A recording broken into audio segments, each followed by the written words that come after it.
வணக்கம் மக்களே, news app Tamil சேனலுக்கு வரவேற்கிறோம். மிகப்பெரிய மறுபடியும் தாக்குதல் நடத்தியிருக்காங்க. எந்தெந்த நாடுனா ரஷ்யாவும் உக்ரைனும் மறுபடியும் நடந்திருக்கு. ரஷ்யாவும் உக்ரைனும் 3 ஆண்டுகளாக மேலே ரஷ்யா உக்ரைன் போர் நடந்துட்டு தான் வருது. சாட்டர்டே சண்டே இந்த போர் நடந்திருக்கு.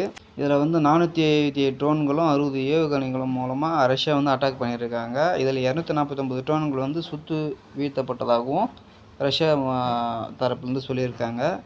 இதில் 6 பேர் படுகாயம் அடைஞ்சிருக்காங்க. உக்ரைன் போர் மூலம் விமானி இதில் இறந்ததாக தகவல் தெரிய வருது. இது மூலமாக ஏராளமான கட்டடங்கள் உக்ரைனில் சேதமடைஞ்சதாகவும் நியூஸ் தெரிய வருது. இந்த போர் நடந்த மறுநாள் ஜெலன்ஸ்கி உக்ரைன் அதிபர் ஜெலன்ஸ்கி என்ன சொல்லியிருக்காருன்னா, எங்கள் வான்வழி பாதுகாப்பு இம்ப்ரூவ் செஞ்சால் தான் நாங்கள் இந்த போரில் வெற்றி அடைஞ்சு போரை நிறுத்த முடியும். அதனால் அமெரிக்காவும் நட்பு நாடுகள் இணைந்து தலைமை நடத்துமாறு நாங்கள் கேட்டுக்கொள்கிறோன்ட்டு செய்தியாளர்கிட்ட சொல்லிட்டு தான் தகவல் வந்திருக்கு.